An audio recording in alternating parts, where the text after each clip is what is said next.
Robinson Crusoe by Daniel Defoe. Chapter 1. Wanderlust. I was born in the year 1632 in York, a large city in northern England.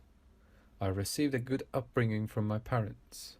My father was originally from Germany and had made his money in buying and selling before settling down in York and marrying my mother, whose surname was Robinson. This is why my first name is Robinson. My father's name was Kreutzner, but this was difficult for English people to pronounce, so it was changed to Crusoe. I had two elder brothers, one who died in the English army.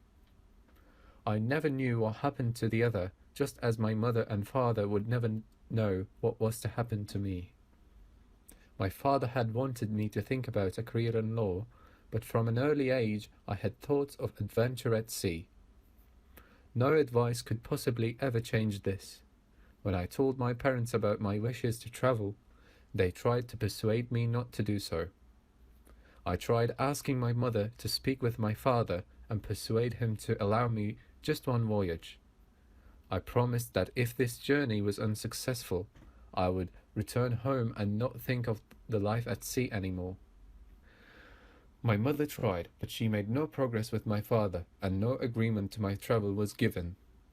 My father explained that travel was only for the poor, who had nothing to lose, or for the very rich, who could afford to risk their money on adventure. Middle-class boys should be happy with a life of work.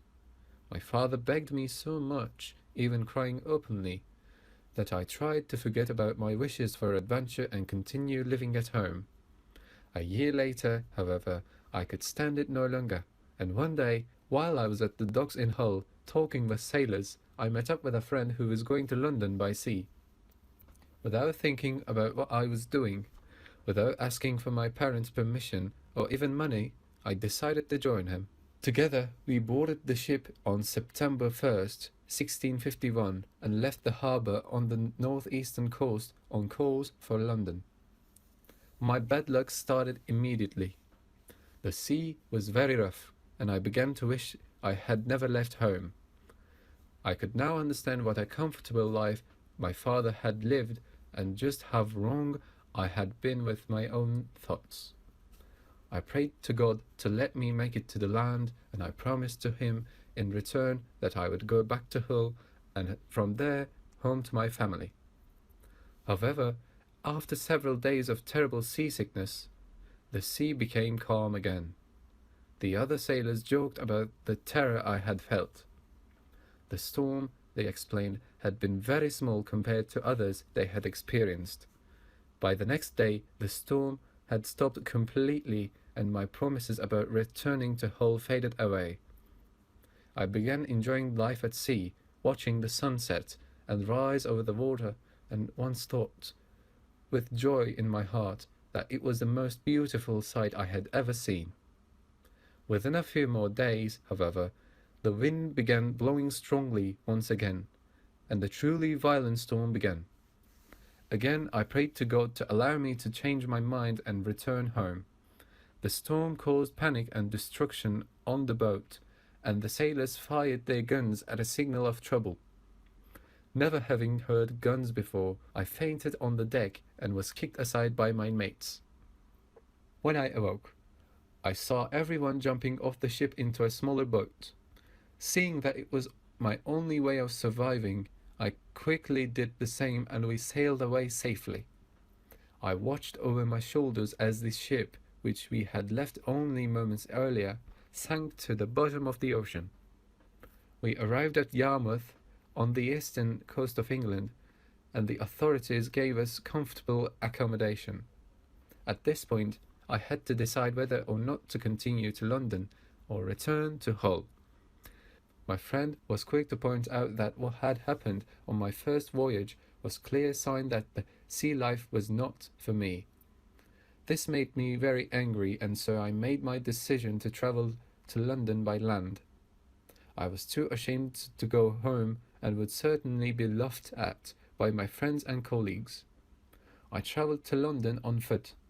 When I arrived, I decided to look for a voyage, and I had the good fortune of getting to know the captain of a ship sailing to Guinea, on the west coast of Africa. He invited me along and I accepted. The voyage, apart from the seasickness, went very well. I had bought many things in London that I was able to sell to the people of Guinea. This whole experience created within me not only an addiction to travel, but also to doing business with the local people of this part of the world. Since non-Westerners did not value gold in the same way as Westerners did, we were able to receive much more gold for goods than we would back home. I loved it, and after I returned to London with a fortune beyond my dreams, I immediately wanted to sail out again. It was, however, with a great sadness that whilst in Guinea, the captain caught a tropical disease, fell terribly ill, and died. And so it was. Under these sad circumstances, I decided to take his ship and continue the business in which I had had my first trading success. Chapter 2.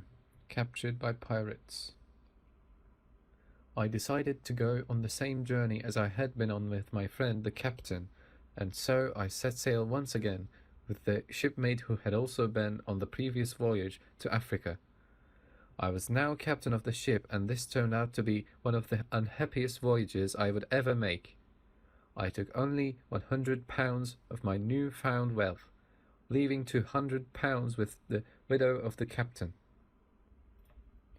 On a course towards the Canary Islands, we were attacked by Turkish pirates. After a short battle, where many died by gunfire, we were taken prisoners to Sallee, a Moorish port. I was now to become the personal slave to the leader of those who took me prisoner. My new master made me do hard and boring work around his home. For the next 2 years, I wanted to escape, and the opportunity finally came when my master sent me, along with the Moorish boys, to catch some fish. In preparation, I secretly stored some provisions and guns on the ship. We set out to fish. I managed to convince Ismail, the sailor controlling the boat, that we would find more fish further out to sea. When we were far enough out to sea, I approached him from behind and threw him off the boat, saying that he should swim for shore because I was determined to be free. I explained to the other boy, called Zuri, that he must be faithful, or he too would be thrown overboard. Zuri said he would do this and also be happy to go with me on my voyages. I was keen to get as far as possible, so we sailed for 5 days without stopping. Eventually we dropped anchor in a river near a strange-looking area of coastline, and I immediately became worried about who or what might be living on it. Each night that passed was filled with awful noises of wild creatures on the shore. During one of these nights, animals started swimming towards the boat, and so I fired my gun to stop them from coming any further. We had no idea what these animals were, and although we were scared, we needed water, so in the morning we took our empty jars and together we went ashore, knowing that we would either live or die. The land looked uninhabited, though I was sure that it might well be home to cannibals. When we landed to search for water, however, Zuri and I saw no signs of human life. Zuri shot a rabbit-like creature which provided a very good meal, and we also found a source of fresh water. I felt sure we were on the Canary or the Cape Verde Islands, and was hopeful there might be an English trading vessel that would take us on board. Despite this hope, we continued along the coastline for some time. We were forced to go on land several times in search of fresh water, and on one occasion I shot a hungry lion which we skinned and took with us. After about 10 days of continuing southward, we discovered the land was in fact inhabited by men and women. I was terrified that these naked black people might be cannibals, but as we got closer to the shore, I saw they had left food at the water's edge. I succeeded in communicating with them, indicating with sign language that Zuri and I were looking for food. When the people replied they had food, I was worried that I had nothing to give in return, but at this very moment 2 leopards appeared on the scene. I raised my gun, shot one, and the other ran away. The people were extremely thankful and gave us the food we so badly needed. After 11 more days of travel along this coastline, Zuri spotted a ship, one that I identified as being Portuguese, and we set off trying to catch it up. Eventually, I fired a gun to get their attention. On reaching the ship, I was delighted to learn that not only would the captain allow us upon his ship, but he would also not ask for any money for a passage to Brazil, where the ship was sailing. The Portuguese sea captain was extremely kind. He bought my boat and my worldly goods, and even Zuri. At first I did not want to part with my servant friend, but the captain promised to let him go in 10 years if he became a Christian. As Zuri did not seem to find this a problem, I allowed the exchange to take place. The voyage to Brazil went well, and when we arrived the captain told a friend of his, a good and honest man, that I might be useful to him. I lived with this man on this plantation for a while, and I saw how rich the farm owners were becoming. I decided to become a farmer myself, and started to buy land with the money the captain had given me. Once I began planting, I got to know Wells, my Portuguese neighbor. Together, we slowly started to farm more and more different things. At this point, however, I wished that I had not sold Zuri. I was in a business I knew nothing about, and I had no one to talk to other than my new neighbor. However, I could not complain too much about my situation, as the money I was making was providing me with more than I could ever need to have a comfortable life. One day, the Portuguese sea captain returned and suggested I give him a letter signed by me so that he could bring me half of the fortune and other things I had left with the English captain's widow. A few weeks later, the captain brought me these things, which I immediately sold. British goods were more valuable in Brazil, and with the money I was able to buy a slave and a servant. I was becoming very rich, and yet I was still attracted to a life of adventure. I was now becoming aware that I was approaching the middle-class status that my father had strongly suggested I follow earlier. I was confused. If I had gone through all this trouble and suffering at sea, just to end up where my father had wanted me to be, what was the purpose of this safe and comfortable life? I found myself becoming very sad and desperate for excitement once more. Having made some friends during these 4 years in Brazil, I had talked a lot with my neighbors about the excitement of trading with people from other continents. I had explained in particular the opportunities that trade provided to buy gold at an incredibly cheap rate. I also mentioned the possibility of buying Negro servants for plantation work. 3 businessmen came to me and explained they wanted to buy Negroes for their own plantations and asked if I would join the business and help with the trading on Guinea. I hesitated for a moment, only to think that it might mean financial disaster, but in the end, as a born adventurer and ignoring the inner voice of my father, I agreed to the trip. I boarded the ship from Brazil to Africa on September 1st, 1659, 8 years after I had first run away from home. Chapter 3. Shipwrecked. At sea, the hot, dry weather lasted for a while, but then turned stormy. One man died of sickness. A little boy fell over to the side of the ship. After 12 days, it was clear that due to a massive leakage, the ship was not going to make it to its destination. We decided to try and make it to Africa, where we could get help. For 15 days, the 11 of us continued sailing, and then another massive storm came. There was land in the distance, but we were afraid it might be inhabited by cannibals. Suddenly, as we got closer, the ship crashed into the seabed. Rowing towards land in a lifeboat, we were deeply upset since we knew as soon as we touched land, the boat would be smashed into pieces, and we would surely drown in the violent sea. We had to at least try and swim. As soon as we jumped into the sea, I had the good fortune of being helped to the shore by a wave. I ran for the shoreline, but the sea continued to chase me. I felt very weak, but fought with every muscle against the force of the sea, and was finally able to make it to land safely. I thanked God for having saved me in this frightening experience. I looked around the beach and saw nothing to help me in my terrible situation, and began running around in panic until I eventually climbed into a tree and fell asleep since I was afraid of the animals and even the men who inhabited this land. When I awoke, it was a calm and sunny day.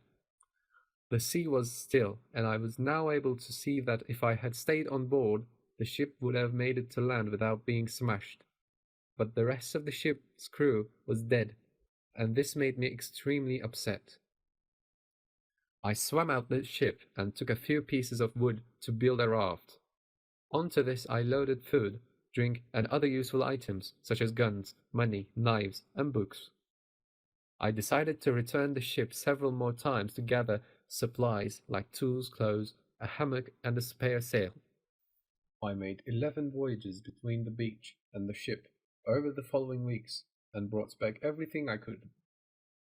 I was also happy to have been able to save some pen and paper, 3 Bibles, 2 cats, and a dog. Then the storm started again, and I was forced to remain on land. The following morning, the ship had disappeared. It was under the sea with my 10 friends. After a while, I decided to look around for a good place to set up home and store my supplies. Upon exploration of the landscape, I became more worried than ever. I was on an island. Moreover, it appeared deserted. There were no people, only wild animals. A tent served as a roof above my head. I provided myself with a door to my tent and brought the provisions inside. At this point, I started to worry that I would end my days on this island, a thought that produced tears when I contemplated it for too long. I also started to doubt my faith, as I could not believe God would leave me so helplessly, leaving me in such a horrible place, under such impossible conditions. I even found it hard to be thankful that my life had been saved.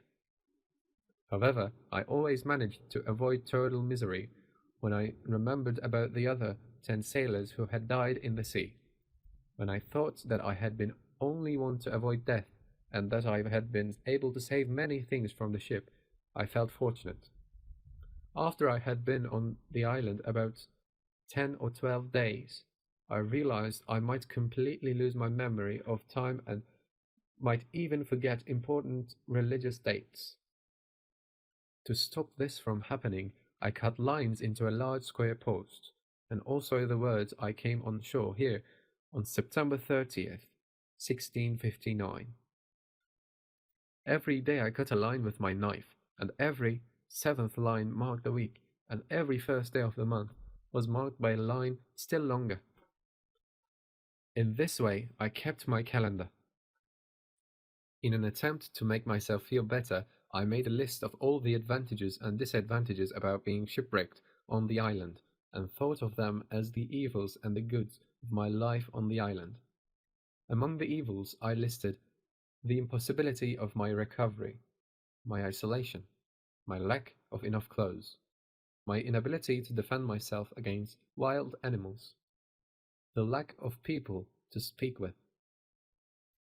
Among the goods were, I am alive, the possibility that if I can survive a shipwreck, I might one day be rescued from the island. I am not hungry. I have not seen any really wild animals yet. I was able to get supplies from the ship. More importantly, I decided I could be happy because God had saved my life and provided for me. Having cheered myself up with these thoughts, I began learning how to build things that I previously did not know how to make. The work on my home would be impossible without proper tools, but I was able to be inventive and improvise. After all, I had nothing else to do. I began thinking I could learn to make or do anything if I needed to. Chapter 4: Forces of Nature. I started to build a wall around my home. After about a year and a half, I would have a proper house. I realized there was nothing I wanted that I couldn't make, and so I went further by making an entrance and an exit to my home, chairs, and a table that I might truly enjoy writing and reading upon. I also began my diary, in which I started writing about my initial unhappiness and all the tasks and duties I had completed in getting used to life on the island. September 30th, 1659. I, poor, unhappy Robinson Crusoe, was shipwrecked during a terrible storm on a horrible, unfortunate island. I was the only survivor from the ship's company. October 1st. I discovered the location of the shipwreck. October 1st to 24th. I went back and forth to say what I could from the ship. October 25th. It rained heavily and the ship broke into pieces. October 26th. I looked for a place to put my tent. October 26th to 30th. I set up my tent and stored my things inside. October 31st. I killed a goat for food. November the 1st. I spent the first night in the tent in a hammock. November 4th. I began my daily routine. November 5th. I killed a wild cat and preserved its skin. November 6th. I finished making my table. November 7th to 12th. I completed my chair. November 14th to 16th. I made boxes for storage. November 17th. I began to dig in the rock behind my tent to make more storage room. November 23rd. For the next 18 days, I widened and deepened my cave so that it formed a warehouse area, a kitchen, a dining room, and a cellar. December 10th. A large amount of dirt fell in from the roof of the cave. December 11th. I fixed the cave's ceiling. December 17th to 20th. I began to furnish my house more interestingly and designed a dressing table. December 27th. I killed a goat and injured another which I brought home and helped to recover. I began thinking about the idea of breeding animals so I might have another source of food when my current supply finishes. January 3rd. I began work on building a wall to protect my living area. I was now sure that if visitors came to the island, they would not be able to recognize my building as a man-made home. And so I had a routine for my hunting and building. I kept the skins of every animal I killed and hung them as a decoration. I made big boxes to store food as well as tools. When there were problems, I generally succeeded in fixing them. Storage shelves kept the place tidy inside. I took frequent walks and found pigeons a very good source of meat. During this time, the darkness became my greatest annoyance, and so I decided to make candles from the fat of the dead goats. And then a wonderful thing happened. While emptying the bags from the ship, I shook out some pieces of corn. After the rain fell, barley, through no work of my own, began to appear. I was delighted, and I took this as a sign from God that I had not been forgotten, and gave thanks. On April 14th, I finished my wall, not with a door, but a ladder to climb over it, just to make absolutely sure that it did not appear to be the gateway to a home. But just after this, the ceiling of the cave began to fall in, and I found myself in the middle of a violent earthquake. I stood terrified and watched landslides all around. This horrific experience was followed by another when a terrible storm began and I was forced to stay in my cave even though I was afraid another earthquake might bring it down on my head. I decided at this point to move my home from the cave to somewhere that was out from under the earth so that if an earthquake happened again, I would be in a less dangerous position. It would be a huge job and I was not keen to begin it.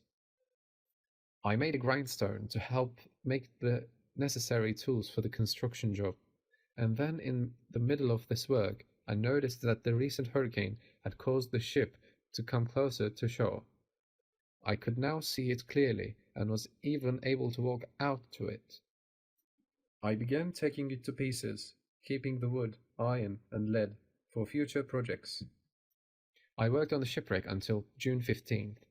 A few days later, I started to feel ill, and then on June 21st, I became very ill and prayed to God for the first time since the storm I experienced on leaving Hull. In my illness, I had terrible visions of a huge man coming down from a rain cloud, shaking the earth as he stepped closer towards me.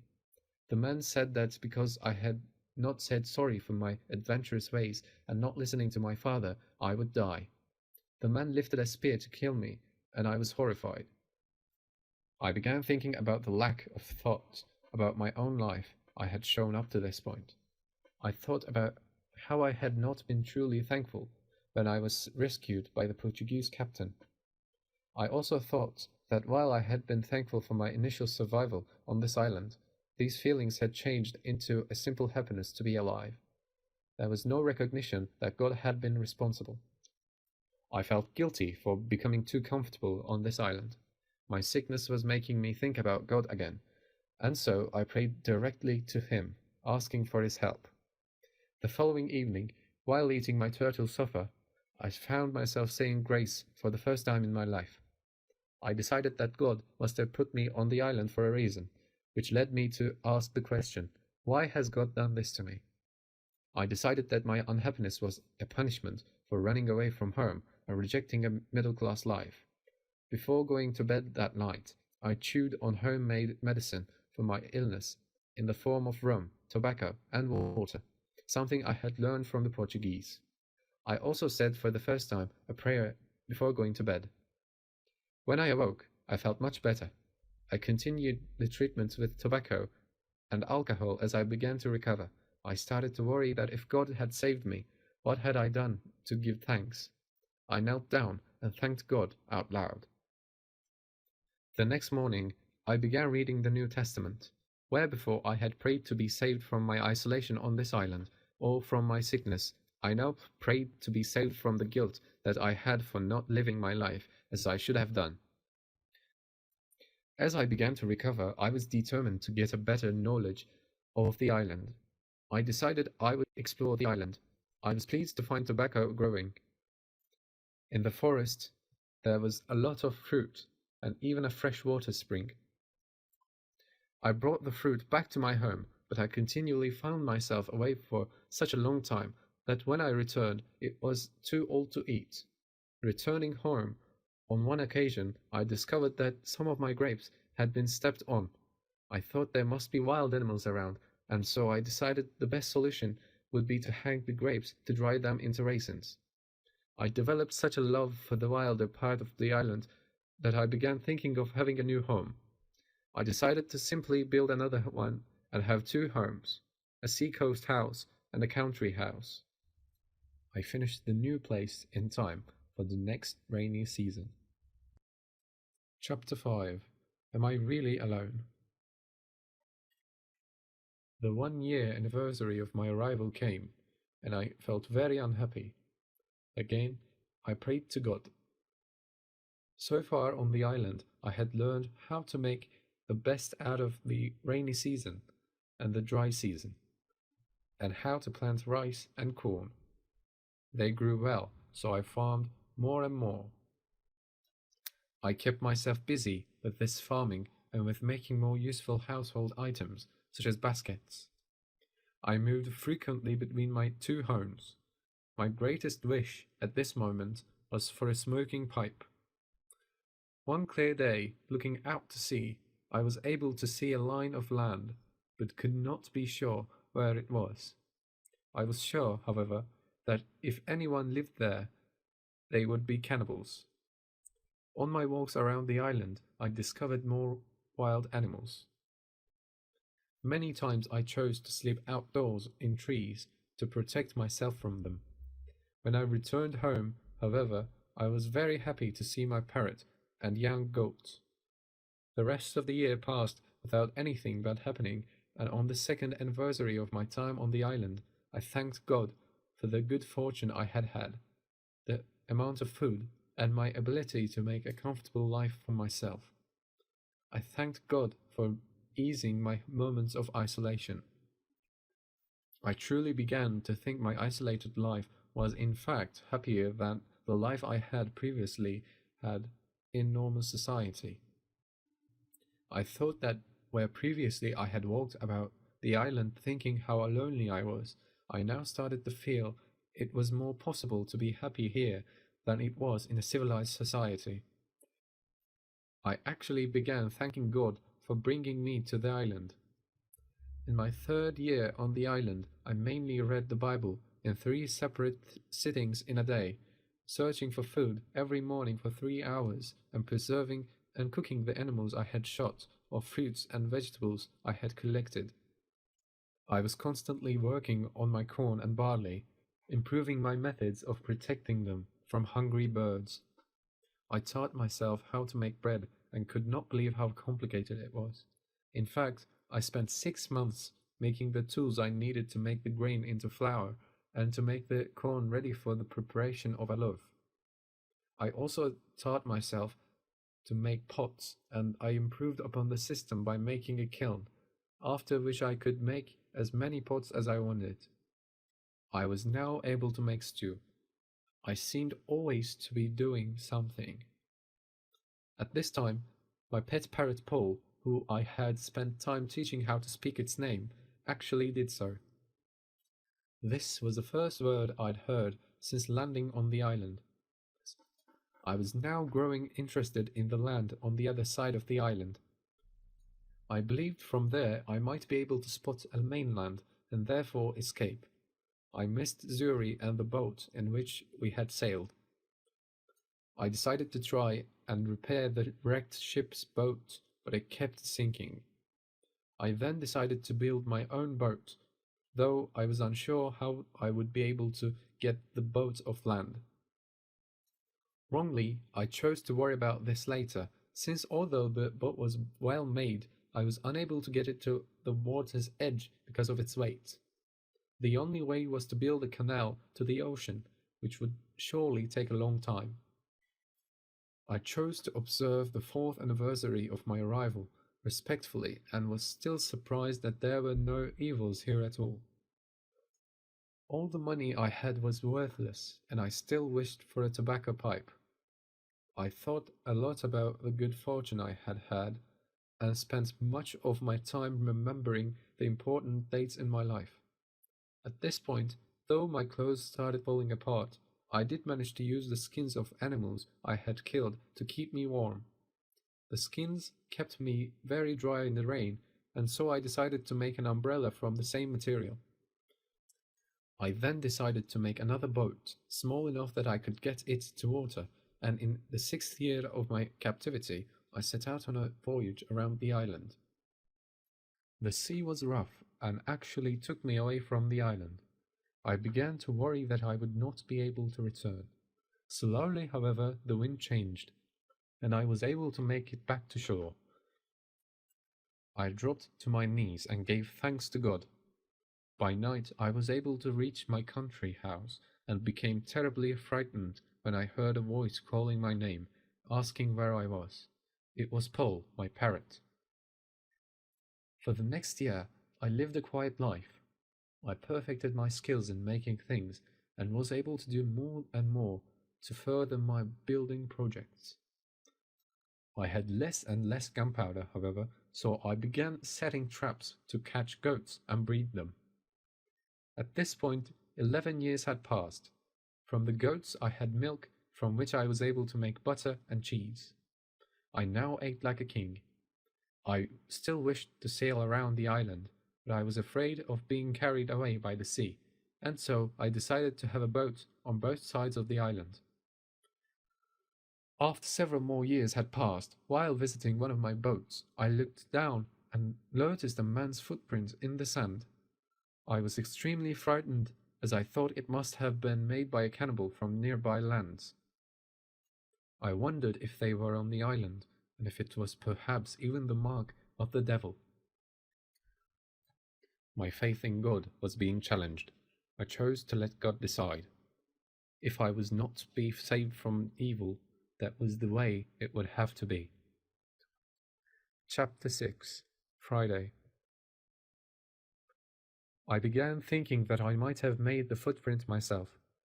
This made me feel a little braver, and I went out again to milk my goats. However, as I walked, I was always afraid and often found myself turning around to look behind me. I decided to check the footprint against my own. It was much bigger. I thought that since I had not seen anyone in 15 years, that people must have come from abroad in boats.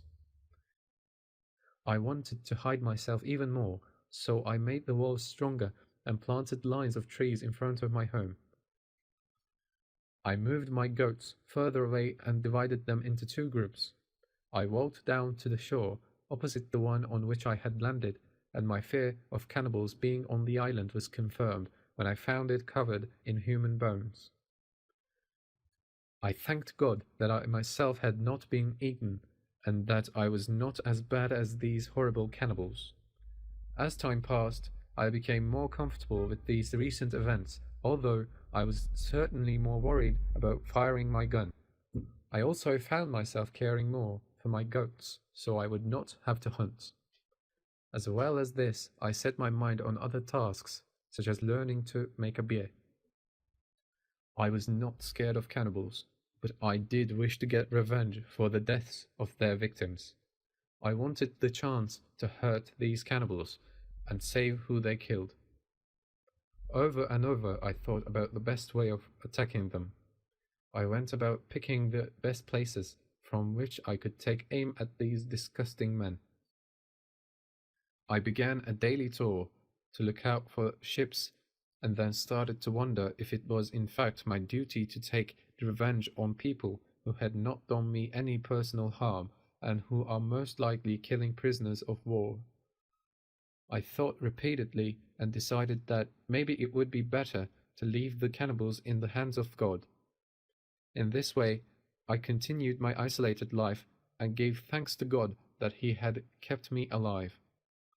Occasionally, I became frightened by strange sounds close to my home, and I always stayed ready for action.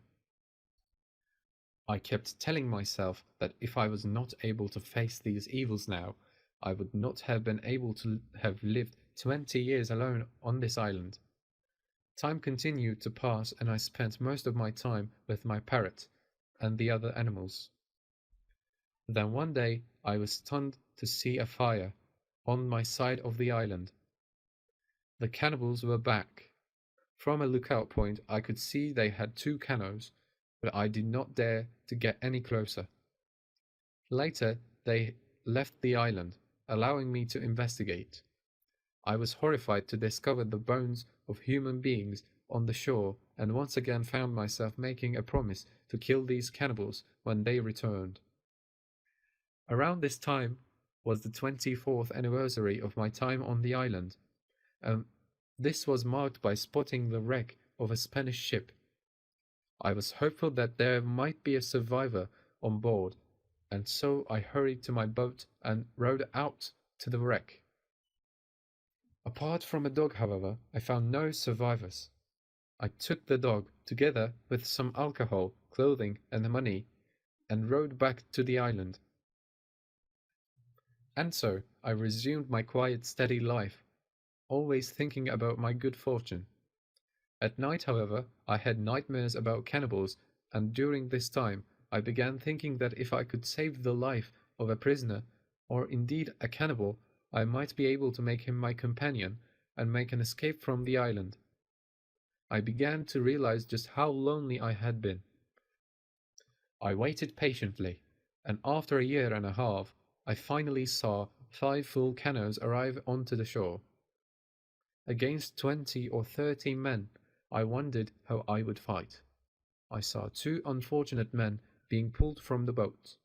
While one was being beaten and cut open for the feast, the other managed to run away in my direction. I took my 2 guns and went to save his life. I managed to shoot the two men running after him. The prisoner then knelt down and rested his head on my foot. He could not believe his enemies were now dead. It seemed he had never seen a gun. Together we buried the bodies, and I gave the man bread, raisins, and water. Exhausted, he then fell asleep. He was a good-looking young man, about 26 years old, but did not speak any English. When he woke up, I managed to tell the man that his name would be Friday, the day we first met, and that he should call me master. Later, when we went out to make graves for the two men, Friday made signs that we should eat the bodies. This made me very angry, and I was forced to make him understand that he himself would be killed if he ate other men. We then went together to the cannibals' bonfire, where we found the bones of other 3 victims. I made Friday collect all the bones and burned them. I then decided I would make a tent for Friday between my 2 homes. I did not fear Friday sleeping in my own home. On the contrary, I found him to be the most gentle and loving man I could have possibly imagined. Friday became a loyal servant, and I felt that he thought me as some kind of father figure. Our relationship was indeed very loving, and I made it my aim to turn Friday into a civilized human being with everything from his eating habits to religion. I taught him how to use guns and roast goats. I had discovered a wonderful reason for living. The year continued in a most pleasant way. I was able to teach Friday a little English, and in this way I was able to learn that we were in fact close to the Caribbean, but that we would need a much bigger boat if we were to return to civilization. I decided to teach Friday about the Christian God, although Friday found it difficult to understand why the devil could not be beaten if God was stronger. It was my aim to make him understand that everybody, if they had done wrong, should be given the chance to change themselves and be forgiven. This increased my faith in God by making my own ideas about him clearer. Friday told me that there were white men living in peace on his native land. When the weather was clear, Friday was very happy at being able to see his homeland in the distance. However, it worried me that he might try to return there and start his old habits again, although he assured me that he would only return so that he could teach the others. He even said that I would have to come with him, or he would not be able to leave. He could not even stand the idea of me sending him away, as we had now been living happily together for 3 years. Together we had managed to build a big boat, and I planned our adventure to Friday's homeland for the post-rain months of November and December. Chapter 7. Homeward Bound. The dry season came, and we prepared to set sail. At that very moment, just before we could begin our journey, Friday saw 3 canoes arriving on the island. He could not hide his panic, so I gave him some rum, and we took our weapons. I was not worried. They were naked, unarmed, and inferior.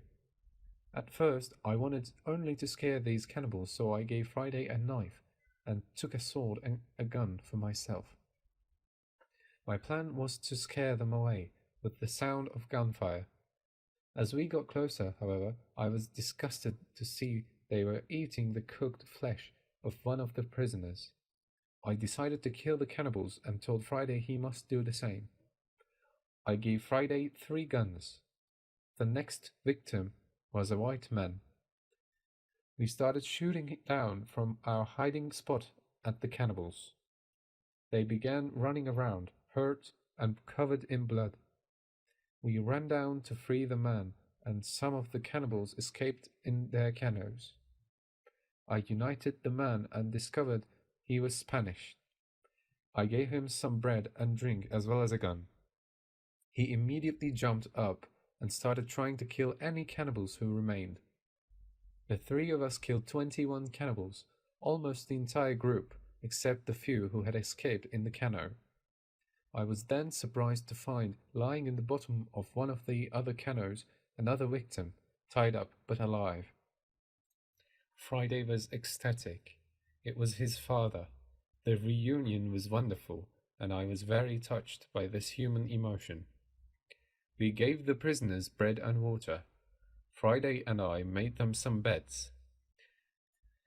I was very happy that my island could now be thought of as populated, and myself the rightful ruler of this land.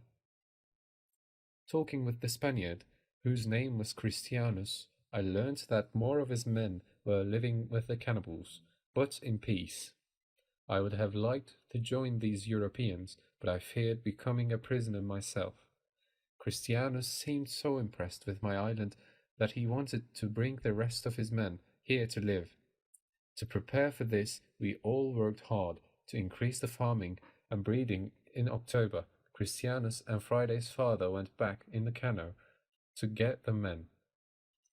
As Friday and I waited for their return, we saw a long boat coming near the shore, and further out to sea, we were able to see a ship which appeared to be English.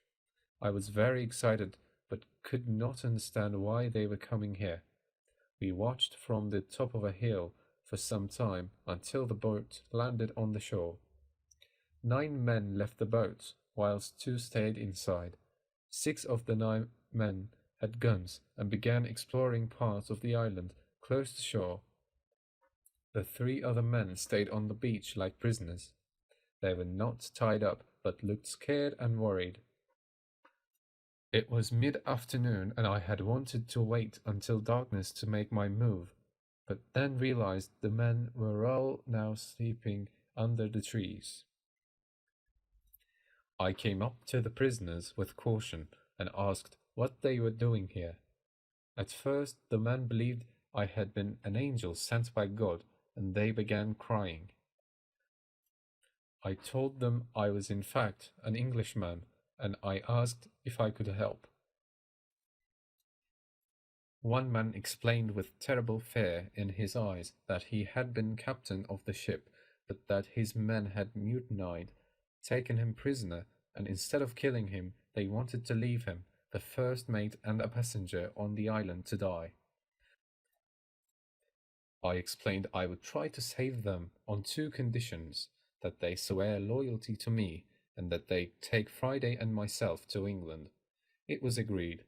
I had asked if all the men were bad, to which the captain replied that there were just 2 in the group who were truly evil. By this time I had given the men guns, and when the battle began, the 2 evil men were shot dead. The rest of the men survived the attack and were taken prisoner. The captain and I told each other our stories, and I gave him and his men food and drink. The following morning, we pulled the boat up onto the beach and made a hole in it, so it could not be taken by the other sailors. What's more, it could be used as an alternative form of escape if my plan was unsuccessful. As the captain had thought might happen, some men came from the ship to investigate why the other men had not returned. 10 men with guns arrived on the beach, and the captain identified another 2 within this party who were truly evil. 7 men began looking for their fellow mutineers, whilst 3 stayed in the boat. I knew they would be unable to find their friends, since we had tied them up and hidden them in my home. After examining the broken boat, shouting for their friends, and firing their guns, it seemed they might return the ship and sail away, which would have been a disaster. Just as the men were about to leave, I instructed Friday and the first mate to shout from an area just within my sight. The man ran back to the shore, but 2 stayed in the boat. At this moment, we surprised the 2 men on the boat and took them captive. The other men continued searching for the cries, which were to keep them lost until dark. When they returned to the boat, they were shocked to find the other 2 men gone. We approached this group of men, and the captain shot dead the main mutineer, injuring another who died shortly afterwards. Once the captain had won his boat back by killing the new captain and those who were still on board the ship, he told me that the boat and his men were now mine. I could not believe my good fortune. He even gave me brand new clothes. I then set the rest of the prisoners free upon the island, having given them the choice to return to England, where they would be hanged, or to remain there. I explained to the men some of my secrets of survival, and left a letter for Christianus explaining what had happened. And so I left the island on December 19th, 1686, 28 years, 2 months, and 19 days after I had landed there. I chose to take my cap, made of goatskin, the umbrella I had made, and my parrot pole. I arrived in England on June 11th, 1687, 35 years after I had left it. My parents were now dead. My only relations were 2 sisters and the 2 children of one of my brothers. I found myself with little money, so I decided to go to Portugal to see if my plantation still existed. I found the old Portuguese captain in Lisbon and was able to get in contact with the old plantation partners. I discovered at this point that I had become extremely wealthy through my farming, so I decided to sell the plantation and settle in England. I was now able to provide for my sisters and also the education of their children and that of my brother's children. I myself got married and had 3 children. It was a happy life, but when my wife died, I decided to go on a voyage with my nephew to the East Indies. It was then that I saw that my island was doing very well, the Spaniards having arrived by the invitation of Friday's father and Christianus, the first Spaniard who had landed there. There were women and young children as well as men. I look on the inhabitants of the island from time to time. Many more exciting things have happened in my life, but these stories will have to wait.